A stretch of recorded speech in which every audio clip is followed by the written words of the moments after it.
오늘도 새벽을 깨운 여러분 모두에게 하나님의 은혜와 은총이 함께 하시기를 간절히 축복합니다. 하나님의 사람, 기도의 사람, 또 은혜의 사람에게도 삶을 살다 보면 시련과 고난과 고통이 다가올 때가 있지요. 은혜스러운 교회, 또 성령이 충만한 교회도 때로는 파도와 강풍을 만날 때가 있습니다. 우리 성도들의 삶 속에도 마찬가지입니다. 우리가 최선을 다해서 이 땅을 살아가고 하나님을 의지하지만 강풍을 만나지 않을 수 없고 또 파도를 만나지 않을 수 없는 것이 우리의 삶이죠. 그래서 어쩌면 우리의 기도는 하나님, 내 삶 속에 어떠한 시련도 어떠한 문제도 어떠한 아픔도 만나지 않도록 주여 도와주세요 라고 하는 기도도 필요하겠지만, 더 중요한 기도는 시련과 아픔이 다가올 때 이길 수 있는 힘과 은혜를 허락해 주옵소서 기도해야 되는 줄로 믿습니다. 네, 우리의 삶 속에는 여지없이 어려운 시련들을 만나기 때문에 그렇다라고 하는 것입니다. 오늘 본문의 말씀에도 보면 성령 충만해서 또 하나님의 은혜로 부흥했던 교회, 예루살렘 교회에 큰 어려움이 찾아왔습니다. 8장 1절에 이렇게 말씀이 우리에게 전해주고 있죠. 사울은 그가 죽임당함을 마땅히 여겼고 그날에 예루살렘에 있는 교회에 큰 박해가 있었어요. 박해가 있어 사도 외에는 다 유대와 사마리아 모든 땅으로 흩어지니라 했습니다. 그 박해의 정도가 얼마나 강했는지 견디다 못해서 유대 땅, 사마리아 땅으로 다 흩어져 버렸습니다. 자발적으로 흩어진 것이 아니라 어쩔 수 없이 어거지로 흩어지게 되는 거죠. 더더군다나 2절에 보면 경건한 사람들이 스데반을 장사했고 그리고 스데반을 위하여 크게 울더라 했습니다. 그들의 정신적인 지주와 같았던 스데반 집사님이 돌에 맞아서 죽는 장면을 목격했습니다. 그들에게는 큰 충격이었어요. 함께 신앙생활 잘했던 그들의 리더, 지도자가 그렇게 어려움과 아픔을 당하면서 죽어나간 것입니다. 얼마나 마음이 아프고 안타까웠겠어요. 장사를 치렀는데 크게 울었다라고 했습니다. 계속해서 3절에 사울이라고 하는 사람은 교회를 잔멸하고 각 집에 들어가 남녀를 끌어다가 옥에 넘기니라 했어요. 예루살렘 교회의 박해가 정말 정점에 다다랐습니다. 이루 말할 수 없는 큰 시련이 다가왔어요. 눈물 날 일들이 많이 있었죠. 결국에는 다 흩어져 버렸습니다. 우리들의 삶 속에도 이런 일들을 겪을 때가 있잖아요. 열심히 신앙생활하고 열심히 새벽을 깨워서 기도했는데 계속 일은 잘 되지 않아요. 문제가 계속해서 우리 집에 발생합니다. 그래서 눈물 날 일들이 계속 이어지는 거예요. 어떻게든 문제가 해결되면 좋은데 그렇지 않고 어려움 속에서, 아픔 속에서 우리의 삶이 지속될 때가 많이 있다라고 하는 것입니다. 그러나 중요한 것은 여러분, 하나님께서는 때로는 우리를 안전지대 밖으로 내몰아칠 때도 있지만 하나님의 계획에는 실수가 없다라고 하는 사실을 꼭 기억하시기를 축복합니다. 하나님의 계획하시면 실수가 없어요. 우리를 위한 하나님께서 인도하시는 이끄심에는 실수가 절대 없다라고 하는 것입니다. 불편하거나 고통스러운 환경, 그것 때문에 우리 삶 속에 불평이 생길 때도 있지만 그런 때는 하나님의 특별한 계획하심이 있음을 우리는 기억해야 됩니다. 그래서 우리는 때문에 라고 하는 말 때문에 덕분에 라고 하는 말을 이해할 수 있을 때가 있다라고 하는 거예요. 때문에, 덕분에. 이스라엘 예루살렘 교회 사람들은, 성도들은 박해 때문에 다 흩어졌지만 결국 박해 덕분에 은혜를 체험하게 됩니다. 4절 말씀을 볼까요? 4절입니다. 4절 말씀 같이 한번 읽어보겠습니다. 그 흩어진 사람들이 두루 다니며 복음의 말씀을 전할세. 7절 말씀이에요. 많은 사람에게 붙었던 더러운 귀신들이 크게 소리를 지르며 나가고 또 많은 중풍병자와 못 걷는 사람들이 나오니 8절 말씀입니다. 그 성에 큰 기쁨이 있더라. 아멘. 4절에 그 흩어진 사람들이 두루 다녀서 그냥 좌절하고 절망하고 눈물 속에 세월을 보낸 것이 아니라 흩어져서 복음의 말씀을 전했다라고 했어요. 복음의 말씀을 전할 때 그 복음의 말씀이 능력이 있어서, 복음은 능력이 있죠. 예수님의 그 말씀에는 능력이 있다라고 하는 것입니다. 그 복음의 말씀이 전파될 때에 많은 사람들에게 붙었던 귀신들이 크게 소리를 지르고 떠나갔어요. 영적으로 놀라운 능력을 경험하고 체험하게 됐다라고 하는 것입니다. 그리고 그 사람들에게 있었던 중풍병, 또 못 걷는 사람들이 낫는 그런 육적인 기적도 체험하게 됐습니다. 결국 영적으로 육적으로 거듭나고 또 회복되고 하나님의 놀라운 역사를 경험하면서 8절에 그 성에 큰 기쁨이 있더라, 이렇게 말씀하고 있는 것을 우리가 알 수 있죠. 나의 삶 속의 어려운 문제, 또 풀리지 않는 계속되는 그러한 눈물 날 일들이 있을 때는 하나님의 특별한 계획하심이 있겠다라고 생각을 하고 더욱더 하나님을 의지하면서 기도해야 된다라고 하는 것입니다. 끝까지 주님을 신뢰하면서 끝까지 하나님의 그 자기를 향한 계획하심을 믿고 나아가면 결국에는 하나님께서 주시는 기적과 은혜를 체험하게 될 수 있음을 여러분 꼭 기억하시길 간절히 축복합니다. 힘들고 어려울 때 하나님의 특별한 계획하심이 있다, 이런 사실을 꼭 깨달으시면서 더욱더 주님을 바라보시는 여러분들이 되시기를 간절히 축복합니다. 이렇게 어려움 속에서도 복음은 계속 전파가 됐어요. 그렇다고 해서 박해가 끝난 것은 아니죠. 9장 말씀에 보면 계속해서 박해가 이어집니다. 특별히 사울이라고 하는 사람을 통해서 박해는 더 심해집니다.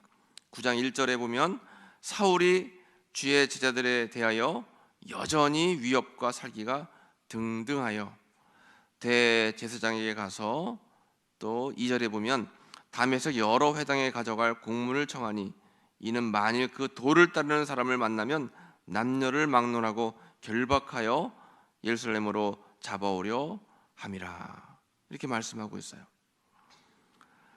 여러분 알고 계시듯이 이 사울이라고 하는 사람은 사도 바울, 회심하기 이전, 은혜 받기 이전에 이름이 사울이었죠. 변화되기 이전의 사울의 모습은 굉장히 살기 등등한 모습이었습니다. 그래서 여전히 위협적이었고요. 또 사람들을, 예수님 믿는 사람들을 보기만 하면 닥치는 대로 잡아다가 결박하여 다 옥에 가두었다라고 하는 것입니다.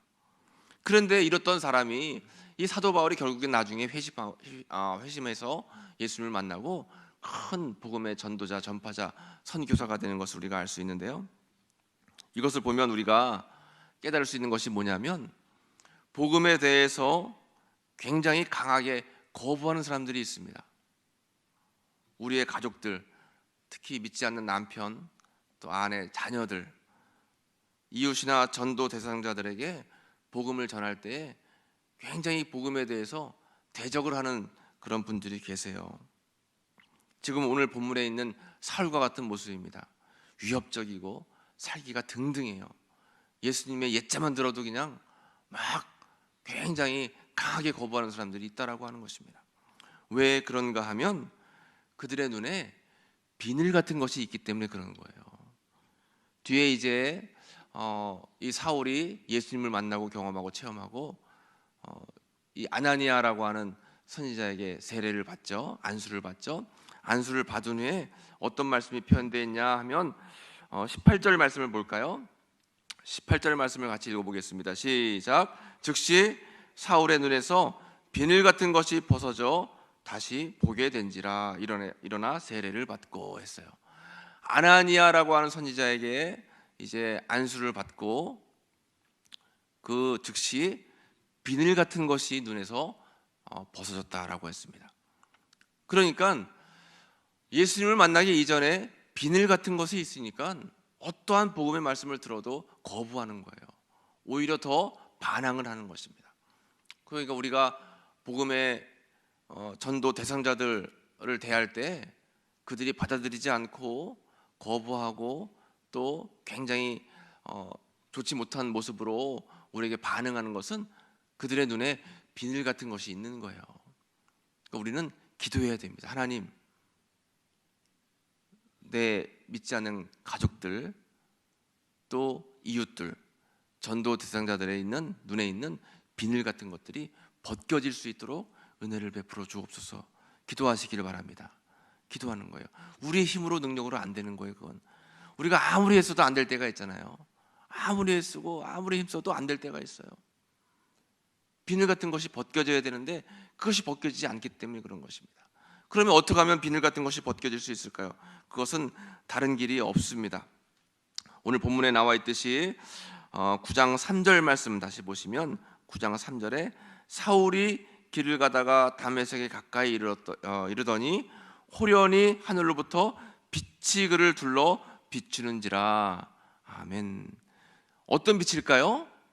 예수님의 빛이죠.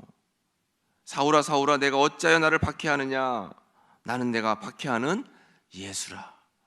예수님의 빛이 강력하게 비춰야지만 그 사람의 눈에 있는 세상적인 비늘이 벗겨지고 그제서야 복음의 사람, 은혜의 사람, 또 구원의 사람으로 변화될 수 있다라고 하는 것입니다. 예수님을 보이기 전에, 예수님의 빛을 만나기 전에 사울은 굉장히 큰 박해자였어요. 살기가 등등한 위협적인 사람이었습니다. 그러나 예수님의 빛을 보고 나서 그의 눈에 비늘이 벗겨지고 난 후에는 그는 사울이 아닌 바울의 삶을 살게 되었어요. 전도자가 되었고 선교사가 되었고 복음 증거자가 되었다라고 하는 것입니다. 그러므로 우리는 늘 항상 기도하기를 예수님의 빛이 우리 가정 가운데 비출 수 있도록 은혜를 베풀어 주옵소서. 내 믿지 않는 남편 또 자녀들 그의 삶 속에 예수의 빛이 비추어져서 그의 복음을 받아들이는 그 마음이 비늘로 막혀 있는데 비늘이 다 벗겨질 수 있도록 은혜를 더하여 주옵소서. 기도하시기를 간절히 축복합니다. 우리의 힘과 능력으로 안 되죠. 우리의 힘과 능력으로 안 됩니다. 저도 가끔 여러분들에게 간증하지만 저는 예수 믿지 않는 가정에서 태어났습니다. 불경을 들으면서 자라왔어요. 신학교 들어갈 때까지도 부모님이 예수님 믿지 않았습니다. 방법이 없더라고요. 아무리 전도해도 아무리 복음을 증거하고 성경책을 선물해 드려도 부모님이 마음의 문을 열지를 않는 거예요. 방법이 없구나. 기도해서 예수님의 빛이 비추는 것밖에 없구나. 날마다 저는 밤 10시에 시간을 정해놓고 매일 기도했습니다. 어느 순간 하나님께서 은혜 베풀어 주셔서 그 예수님의 빛이 부모님 마음속에 딱 임하니까 교회 나가시게 됐고 복음을 받아들이시게 됐고 또 하나님을 위해서 일하시는 그런 사명자가 되시더라고요. 그러니까 우리가 중요한 것은 포기하지 말고 내 힘이 아닌 내 능력이 아닌 예수님의 빛이 들어가야 된다라는 사실을 깨닫고 더 주님 앞에 간구하며 기도하시고 때를 기다리면 반드시 주님께서 여러분들의 삶 속에 역사하시는 은혜가 임하게 될 줄로 믿습니다. 이렇게 사울이 변화가 되었어요. 변화가 돼서 9장 22절 말씀을 보시면 22절에 사울은 힘을 더 얻어 예수를 그리스도라 증언하여 다메섹에 사는 유대인들을 당혹하게 하니라. 당혹할 때가 있어요. 아니 이 사람은 예수를 박해하고 예수를 믿는 사람들을 다 오게 가두던 사람인데 어떻게 저렇게 변해서 예수님을 증거하는 사람이 될 수 있을까? 사람들이 당혹했습니다. 하나님의 능력은 그런 거예요. 하나님이 역사하시기만 하면 이렇게 예수님을 반대하던 사람이 예수님을 더 적극적으로 전하는 예수 복음 전도자가 될 수 있다라고 하는 거죠. 그런 은혜가 여러분들의 삶 속에 여러분들의 가정 가운데 임하게 될 줄로 믿습니다. 그리해서 31절 말씀을 크게 한번 읽어보겠습니다. 그리하여 온 유대와 갈릴리와 사마리아 교회가 평안하여 든든히 서가고 주를 경외함과 성령의 위로로 진행하여 수가 더 많아지니라. 아멘. 참 중요한 말씀이죠. 그리하여가 뭐예요? 박해 속에서도 위협 속에서도 어려움 속에서도 잘 이기고 견디고 흩어져서 복음 증거하고 또 예수 믿지 않는 사람들이 예수 믿는 사람들로 변화되고 이렇게 어려움들을 잘 견디는 사람들이 많아질 때 그리하여 유대, 갈릴리, 사마리아 전역으로 복음이 흩어지고 교회가 평안하여 든든히 서가고 주를 경외하는 사람들이 성령의 위로로 진행하여 점점 더 많아졌다라고 하는 거예요. 그러니까 우리의 환경과 주변이 아무리 어렵다고 해도 우리가 포기하지 않고, 우리가 낙담하지 않고, 우리가 주저하지 않고 어떠한 순간에도 주님을 바라보면서 믿고 의지하고 나아가면 반드시 주님께서 역사하시고 은혜를 베풀어 주셔서 후에는 성령의 위로로 진행하게 되고 여러분들의 가정과 여러분들의 자녀들, 기도의 제목들 가운데에 부흥의 역사가 이루어지는 줄로 믿습니다. 이게 예루살렘 교회에 있었던 놀라운 기적들이에요. 이런 은혜를 경험하고 체험하고 살아가시는 여러분들 모두가 되시기를 간절히 축복합니다. 우리 인사하겠습니다. 사랑합니다. 축복합니다. 사랑합니다. 축복합니다.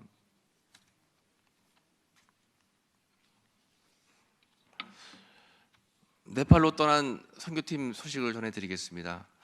어제 1시 40분에 인천공항에서 이렇게 이제 출국하시기 전에 사진을 같이 잘 찍으시고 떨리는 마음으로 비행기를 잘 타셨어요.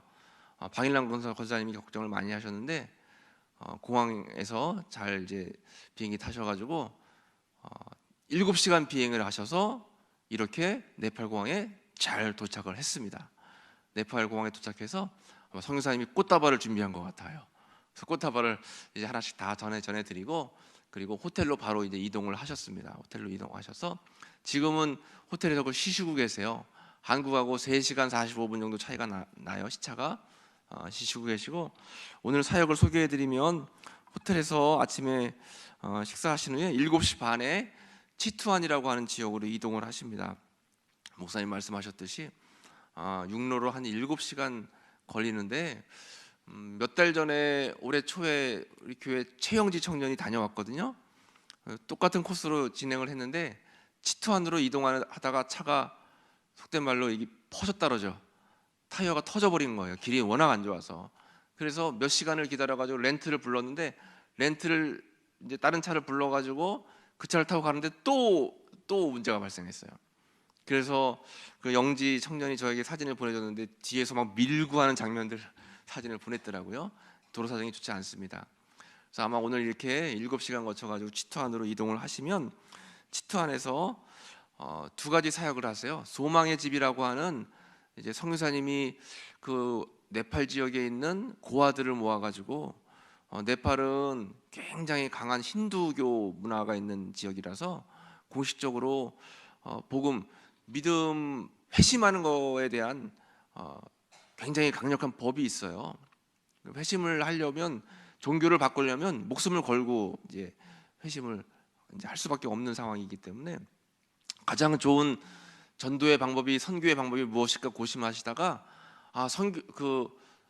처음으로 네팔에 들어간 선교사님들께서 네팔에 있는 고아들을 먼저 잘 이렇게 섬기고 그들에게 복음을 증거해야 되겠다 생각을 해서 네팔에 있는 고아들 한 400명, 500명. 저는 17년 전에 그곳을 다녀왔거든요. 17년 전에 소망의 집 고아원을 갔었는데 가보니까 한 400명 정도 되는 그 고아 어린이들을 이제 모아놓고 그곳에서 사역을 하시는데 굉장히 충격적이었습니다. 그 아이들 새벽 4시면 일어나가지고 북치고 꽹과리치고 1시간 동안 새벽 기도하더라고요. 막 춤추고 막 그리고 나와서 한 명씩 막 그 자신의 비전을 선포해요. 저는 하나님의 영광을 위해서 의사가 되겠습니다. 저는 이 나라가 복음되는 것을 위해서 선생님이 되겠습니다. 하면서 막 아이들이 그런 비전을 함께 공유를 하더라고요. 근데 지금은 그 소망의 집이 너무 잘 되니까 고아원이 잘 되니까 나라에서 또 이렇게 여러 가지 제재를 가해서 지금 한 200명 정도 모인다고 하더라고요. 오늘 소망의 집 가셔서 그곳에서 기도해 주시고 사역하시고 그리고 방주 어린이집 그러니까 방주 센터죠. 저희 교회에서 봉헌해 드린 방주 센터에 이제 방문하시는 그런 2가지 일정이 있습니다. 위에서 기도해 주시기를 부탁을 드리겠습니다. 1,000번째 예물 850번째 김학인 권사님, 223번째 이선무 청년, 224번째, 225번째 이선무 청년, 주님 민준이 만나주시고 영육간의 건강 축복 주옵소서. 구민준 학생 예물 감사 예물 드렸습니다. 기도하겠습니다. 하나님 감사합니다. 오늘도 귀한 하루를 주님을 의지하고 바라보며 생각하며 예배의 단을 쌓고 기도로 시작하게 하시니 감사합니다. 저희들은 하나님을 의지하고 기도하면서도 믿음이 나약해서 문제 앞에 넘어지고 마음이 무너지고 불평을 하고 불만으로 주님 앞에 나아갈 때가 많이 있습니다. 잘 될 것 같은데 안 될 때에, 열심히 노력하는데 기도하는데 열매가 없을 때에, 변화되기를 간절히 부르짖는데 변화가 없을 때 저희들은 걱정 근심 가운데 쌓이게 됩니다. 하나님, 그럼에도 하나님께서는 그것 때문에 덕분에 은혜를 주신 줄을 믿습니다. 하나님의 깊은 뜻과 섭리가 있음을 기억하면서 좌절하고 포기하지 않게 하시고, 우리의 삶을 또 복음 증거의 대상자들을 전적으로 주님께 맡기고 의지하고 의뢰하며 저희들 나아가는 귀한 삶이 될 수 있도록 은총을 베풀어 주옵소서. 우리를 향한 아름다운 계획이 있음을 우리는 기억하게 하시고, 우리를 선한 길로 인도하시는 주님의 손을 붙잡고 나아가는 귀한 저희들의 삶이 될 수 있도록 주님 함께하여 주시기를 간절히 바라고 원합니다. 우리를 향한 하나님의 선하신 계획하심을 끝까지 신뢰하며 각자의 귀한 본분과 사명을 잘 감당하여 끝날 주님께서 주시는 귀한 칭찬과 또 귀한 상급을 받아 누리는 저희들 모두가 되기를 간절히 바라고 원합니다. 온 유대와 갈릴리 사마리아 교회가 평안하여 든든히 서가고 주를 경외함과 성령의 위로로 진행하여 수가 더 많아졌다라고 하는 말씀을 우리 마음에 새기게 하시고, 늘 우리의 교회가, 우리의 가정이 평안하여 든든히 성하고 성령의 위로로 늘 항상 하나님의 은혜가 넘쳐나는 저희들의 삶과 교회가 될 수 있도록 은총으로 함께하여 주옵소서. 하나님, 이 시간 네팔 땅에서 그 나라의 복음을 위하여, 그 나라의 선교를 위하여 애쓰시는 분들을 축복하며 함께 기도하기 위해 떠난 우리 네팔 선교팀을 축복하며 기도합니다. 안전을 지켜주시고 건강을 지켜주시고 모든 사역 위에 성령님이 함께하여 주옵소서. 놀라운 은혜와 기적을 체험하게 하시고 그 땅에서 어떻게 복음이 전해지는지를 통해서 더 하나님의 섭리를 깊이 깨닫고 돌아오시는 귀한 선교팀들이 될 수 있도록 은혜를 베풀어 주시고, 하나님의 사랑을 나누고 은혜를 나누고 돌아오실 수 있는 귀한 여정이 될 수 있도록 인도하여 주옵소서. 하나님, 여기까지 우리를 도우시고 또 앞으로의 삶도 이끄시며 인도하실 줄로 믿습니다. 그 믿음 가지고 나아가는 저희들 모두가 되게 하시고, 이 새벽에도 일천번째 예물로 또 감사의 마음을 담아 드리는 이 감사의 예물로 주님 앞에 드리는 귀한 손길을 기억하시고, 하늘문을 활짝 열리고 기도가 응답될 수 있도록 은총을 베풀어 주옵소서. 오늘 하루를 주님께 온전히 맡겨오며 예수님의 이름으로 기도하옵나이다.